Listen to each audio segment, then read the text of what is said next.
गोंडा से हैं रिंकी, स्वागत है आपका। नमस्कार बहन जी। जी नमस्कार मैम। भाई साहब को नमस्कार। जय हिंद, स्वागत है आपका। भाई साहब, आप तबीयत हमारे हस्बैंड का बहुत खराब रहता है और पेट पे दर्द रहता है, लेटिन बहुत बात जाते हैं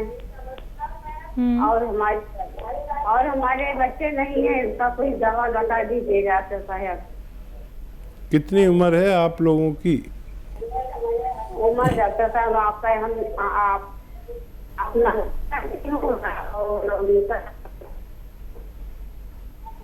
मैम दोबारा से उम्र बताइए। मैम नेटवर्क में आके बात कीजिए। हस्बैंड का उम्र कि अपना उम्र? दोनों का 40 40 45 होंगे डॉक्टर साहब। ठीक है जी। अच्छा देखिए, जो भी स्त्री पुरुष मेरी बात सुनते हैं, प्रोग्राम देखते हैं, वो समझ लें कि स्त्रियों के लिए महीना होना ज़रूरी है बच्चा पैदा करने के लिए। अगर मेंसेस नहीं होते हैं तो सबसे पहले मेंसेस होने का दवा लेनी चाहिए। पुरुषों के लिए ये ज़रूरी है कि उनके वीर्य में कीटाणु होना ज़रूरी है, और वो भी एक बड़ी मिकदार में, और इनका टेस्ट कराना ज़रूरी है। अगर ये सब ठीक है और उसके बावजूद कोई बच्चा नहीं होता है तो देखिए, ये आता है गौन चिलगोज़ा एक चुटकी में जितना आए, हस्बैंड और वाइफ दोनों खाएं। और खाना कैसे है? इसबगोल की भूसी या सत इसबगोल, या कई नामों से जानते हैं इसे। ये पंसारी के यहाँ भी मिलती है और मेडिकल स्टोर पर मिलती है। इसबगोल की भूसी 1 या 2 चम्मच गर्म दूध में मिलाएं और एक चुटकी, इससे ज़्यादा नहीं, बहुत तेज़ होता है, चिलगोज़े का गोंद बहुत तेज़ होता है, एक चुटकी इसमें मिला के रोज़ाना रात के समय पूरे 24 घंटे में एक बार, दोनों भी ले सकते हैं, या जिसे परेशानी है सिर्फ वो भी ले सकते हैं। तो इससे आपका मुराद पूरी हो सकती है। अगर बार बार लैट्रिन जाना पड़ता है उन्हें, अगर लैट्रिन ज़्यादा आती है तो उनको चाहिए कि बादाम का गोंद पंसारी के यहाँ मिलता है, बादाम का गोंद, वो पाउडर बना लें और 2 ग्राम सुबह 2 ग्राम शाम पानी में मिला कर उन्हें पिला दिया करें। उनकी ये परेशानी भी अच्छी होना मुमकिन है। लेकिन गौन चिलगोज़ा असली लें, समझ कर लें, उसमें अक्सर नकली मिलता है। अगले कॉलर हैं हमारे साथ बिजनौर से शशि जी, स्वागत है आपका। जी मैडम नमस्ते। जी नमस्कार मैम। सर मेरी कल की बात रही थी के बारे में बोल सकती है। उसे जो पहले तो आप बताया था, वो जो वो नाव बनती पाकिस्तान, तो उसमें मैंने रिसोड़ा मंगवा लिया। वो रिसोड़ा पाकिस्तान एक ही है, अलग अलग है सर? एक ही है, एक ही है। एक ही है जी। जी जी जी जी सर, तो सर एक बात करनी है आपको मेरे पोती के बारे में भी और अपने भी। इसके दिक्कत है, एकदम सांस है कर रही हो। तो आपसे दवा पूछी थी कल मैंने, आपने दवाई बताई थी मेथी उबाल के गर्म करके वो पानी धे के और उसका सोडे का जरा सा चुटकी सोडा बताया था आपने। ये हफ्ते टाइम बहुत करे, जब खाना बैठेगी जब भी ज्यादा करेगी, ऐसा करेगी, बहुत परेशान नहीं हो। इसके पेट में भी दर्द रहता, लीवर में दिक्कत हो गई थी। इससे पहले छोटी सी फैट बढ़ रहा था इसका वजन, पर वजन अब भी बढ़ रहा है इसका। जैसा कोई तली वाली चीज खा ले है, क्या कैडी खा ले, तो इससे दर्द होता पेट में। ठीक है, ठीक है। आप इसे ये नुस्खा दें, 2-4 दिन 6 दिन देंगे तो मेथी वाला नुस्खा आप दें, शायद कल ही बात हुई थी आपसे। तो ये इसका रोग अच्छा हो जाए तो फिर दूसरे रोगों के लिए भी आप नुस्खा पूछ सकते हैं। पहले इसको इस्तेमाल करें और फ़ायदा उठाएं। दिल्ली से हैं लाजवंती जी, स्वागत है आपका। हेलो लाजवंती जी, आपको मेरी आवाज मिल पा रही है? हाँ जी, हाँ जी, नमस्कार। जी नमस्कार मैम। हाँ नमस्कार, नमस्कार गुरुजी। आपका तो नाम लाजवंती जी दवाओं वाला नाम है। पहले भी शायद बात हुई है आपसे। हाँ जी, हाँ जी, मेरी 2 बार बात हो चुकी है आपसे। कोई प्रोग्राम ऐसा नहीं कि मैं आपका नाम ना लेता हूँ। हाँ, पहले मेरा नाम आपने गलत किया था, लता नाम लिया था जी हाँ, तो और बहुत बहुत नमस्कार आपको, आपके चरणों में कोटि कोटि नमन मेरा। स्वागत आपका बहुत। हाँ, मैं पूछना चाह रही थी, मेरे 3 सवाल हैं आपसे। एक तो ये जो गोंद मोरिंगा है, तो ये सफेद वाला जो आप देते हैं, तो हमने जो पेड़ से निकाला है वो तो थोड़ा ब्राउन कलर का होता है, और जो काला गोंद है ये कौन से पेड़ का होता है? ठीक है। और एक मेरे दामाद के दोस्त हैं, उनकी उम्र हो गई कोई 55-56 साल, उनके पैर में गैंग्रीन हो गया है। उनके पैर का काटने की नौबत आ गई, तो उनके लिए कोई इलाज हो तो बताइए आप प्लीज। ठीक है। अच्छा देखिए, जो गोंद मोरिंगा है ये जब फर्टिलाइज़र में पैदा होता है तो ऐसा होता है जैसा आपको मिलता है पेड़ से, और वो प्रोसेस नहीं हुआ होता, तो उसको लोग इस्तेमाल करते हैं। ये जो गोंद मोरिंगा है, इसको जब हम 3 साल तक किसी खेत में फर्टिलाइज़र नहीं डालते और गोबर की खाद और ऑर्गेनिक खाद जो डालते हैं, जिसे ऑर्गेनिक कहते हैं, तो वो ऐसा होता है जैसा मैं बताता हूँ। और जो आप बता रही है वो फर्टिलाइज़र वाला है, जो प्रोसेस भी नहीं हुआ होता। हम जो देते हैं वो एक प्रोसेस वाला होता है और उसी को असली माना जाता है, असली इसको भी माना जाता है, लेकिन ये किसी काम का नहीं है सिवाय इसके कि आपको विटामिन सी वगैरह दे दे। और दूसरा सवाल आपका कि गोंद स्याह कौन से पेड़ से आता है। ये आबनूस का पेड़ होता है। इस पेड़ से कभी किस ज़माने में जब मेटल नहीं था, मेटल की बांसुरी वगैरह, मेटल का प्रयोग शुरू नहीं हुआ था, उस ज़माने में इसकी लकड़ी से बांसुरी बनती थी। ये बिल्कुल काला होता है, काली बांसुरी होती थी। और अब मेटल वगैरह चल पड़े हैं, लेकिन अभी भी किसी किसी के पास वो बांसुरी मौजूद रहती है। एक बिल्कुल काले रंग का पेड़ जिससे काला गोंद निकलता है, उसे ही गोंद स्याह कहते हैं। और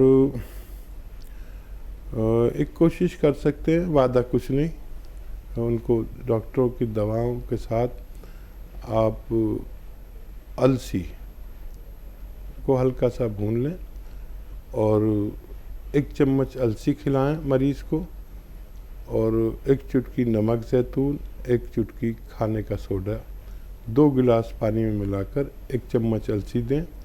1 टाइम दिन में या 2 टाइम लगातार दें। कुछ फ़ायदा हो तो हमसे आप बात करते रहें, वरना आप डॉक्टरों की बात मान सकते हैं। नूर मोहम्मद अंसारी जुड़ गए हैं हमारे साथ, स्वागत है आपका सर। हकीम साहब अस्सलाम वालेकुम। वालेकुम सलाम। दीदार हुए आपके। ज़हूर साहब खुशामदीद, जहे नसीब, आपसे बात हो रही है, बताइए। हकीम साहब, मतलब मेरा ये है कि जैसे एक बच्ची है, मतलब उसके मतलब क्या है, जो 3-4 तो बच्चे हो गए थे, मतलब उससे जो दूसरा बच्चा होता है ना, जब से मतलब 7-8 साल हो गया, तो उसके बच्चे दाने बाहर आ रही है। तो उसके लिए धनिया, अलसी, आंवला की डोडे और चिलगोंजा गोंद मतलब दे सकते हैं, तो उससे फायदा होगा और कुछ देना उसको।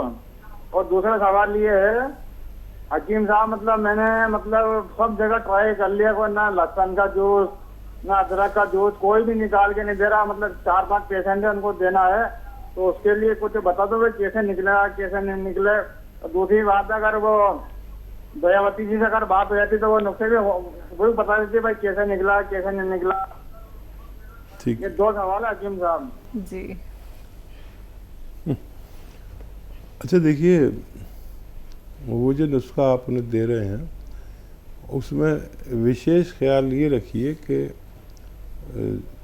उसमें उन्हें एक ही बार वो नुस्खा दें जिनकी बच्चेदानी बाहर को आ गई है, और उसमें एक चुटकी ही ये वो जो मैंने गोंद बताया चिलगोजे का गोंद, वो बस एक चुटकी ही देना है पूरे 24 घंटे में उस नुस्खे के साथ। तो ये शुरू करेंगे तो उनको फ़ायदा होना मुमकिन है। और एक बात ख्याल रखें कि दयावती जी ने खुद कहा था, और मैं भी बताता हूँ कि लहसुन को पीसा भी जा सकता है, लेकिन पानी में नहीं, सिरके में पीस लें, सिलबट्टे पे पीस लें या जैसे भी आप पीसें। और अदरक का जूस तो उसी में निकल आता है जिससे आप गाजर का जूस निकालते हैं ना, उसी में अगर गाजर की जगह अदरक डाल दें तो उसका जूस निकल जाता है। ये तरीका है। और दयावती बहन ने तो सुन ही लिया होगा, मुमकिन है इस प्रोग्राम में या अगले प्रोग्राम में उनकी कॉल आ जाए।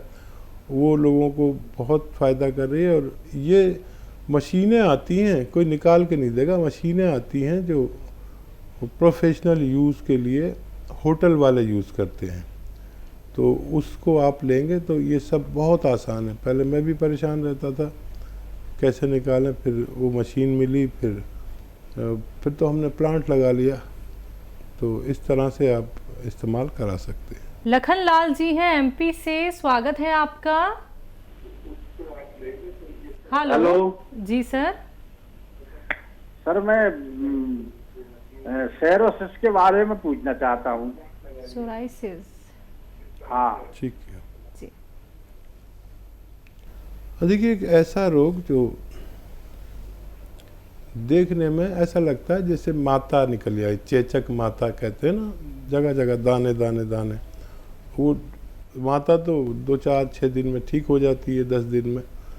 ये ठीक नहीं होती, ये निकलती ही रहती है, निकलती ही रहती है। इस ऐसे रोग को हम सोराइसिस के नाम से जानते हैं। तो इस रोग में एक नुस्खा काम करता है बड़ा अच्छा, और उसको कहते हैं नमक जैतून। ये क्योंकि स्किन रोग के लिए बहुत अच्छा है, तो इसको इस्तेमाल का तरीका ये है कि एक चुटकी नमक जैतून पानी में मिलाकर, 2 गिलास पानी मिलाकर पूरे दिन में एक बार पिया जाए, और एक ही बार पीते रहें 10-15 दिन तक। उससे फ़ायदा शुरू हो जाए तो एक ही बार रखें, कम फ़ायदा हो तो 2 बार भी ले सकते हैं। इसके अलावा इसको इस तरह भी लिया जाता है कि एक चुटकी नमक जैतून और आधा या 1 चम्मच अलसी का पाउडर। अलसी को पाउडर बनाने के लिए हल्का सा थोड़ा सा भून लें और उसका पाउडर बना के रख लें, और अलसी का पाउडर खाएं और ये पानी पिएं। लेकिन इसमें 6-7 महीने भी लग जाते हैं इलाज में। आप इसे इस्तेमाल कर सकते हैं, फ़ायदा उठा सकते हैं। गुड़गांव से हैं श्री प्रकाश जी, स्वागत है आपका। हेलो। हाँ जी। जी वो लड़का है मेरा, उसको दौरे पड़ते हैं। किसको सर?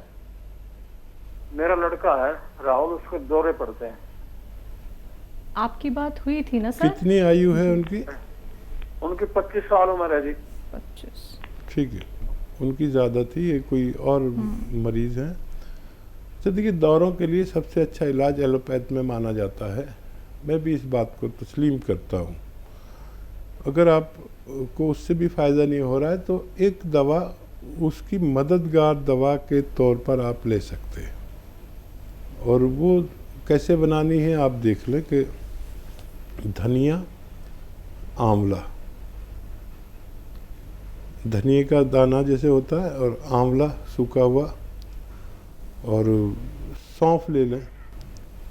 3 चीज़ें 100-100 ग्राम लेकर पाउडर बना लें, और पाउडर बना के रखें। 1 चम्मच खाएं सुबह, निहार मुँह खाएं तो बहुत अच्छा, या रात को सोते वक्त। और खाना कैसे, एक चुटकी नमक जैतून ख़रीदें असली वाला, ये नकली भी मिल जाता है।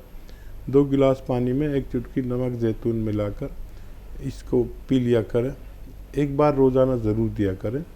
और हर महीने उसके फ़ायदे के बारे में हमें बताते रहे। हमसे बात ना हो सके तो हमारे हेल्पलाइन नंबर पर भी आप अपनी ये बात शेयर कर सकते हैं। नेक्स्ट कॉलर हैं भावना जी, स्वागत है आपका। नमस्ते मैम। जी नमस्कार। मैम हम हरिद्वार से बोल रहे हैं। हम हरिद्वार से बोल रहे हैं। जी मैम। हाँ जी मैम, मुझे ये पूछना था, मुझे ना मेरा कोलेस्ट्रॉल बढ़ा हुआ है, मुझे सांस चढ़ रहे थे बहुत ज्यादा, तो टेस्ट कराया तो उसमें कोलेस्ट्रॉल बहुत ज्यादा बढ़ा हुआ है। तो मुझे इसके लिए पूछना था सबसे। उम्र कितनी है? 40। ठीक। अच्छा देखिए, कोलेस्ट्रॉल के लिए एक विशेष सिरका आता है, मोटापा, कोलेस्ट्रॉल, एसिडिटी, कब्ज़, सांस फूलना, तो उसे कहते हैं जीरे का सिरका। याद रखें, जीरे का सिरका। ये आप 2 चम्मच, छोटे चाय का चम्मच पीजिए और गर्म पानी पीजिए दिन में कम से कम 5 बार, और दिन में 2 बार ये खुराक लें। लगातार 2-3 महीने लेने से आपको फ़ायदा होना मुमकिन है। हकीम साहब, एक कॉलर जो हमारे साथ जुड़े थे जिन्होंने कहा कि उनके बेटे को दौरे पड़ते हैं, तो ये दौरे पड़ने का कारण क्या होते हैं?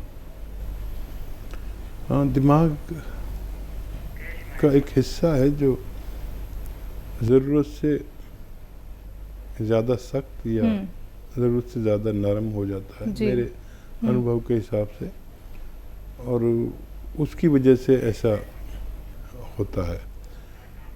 तो सबकी अलग अलग इसमें राय है। हमारे जिस्म में हर चीज़ की एक लिमिट है, और वो लिमिट चाहे दिमाग में हो या खून में हो या किसी भी चीज़ में, कि कितना खून कितना होना चाहिए, ग्लूकोज कितना होना चाहिए, आयरन कितना होना चाहिए, उससे कम या ज़्यादा होना बीमारी है। तो अगर हम उस चीज़ को उसके स्तर पर ले आते हैं तो हमारी बीमारी जाती रहती है।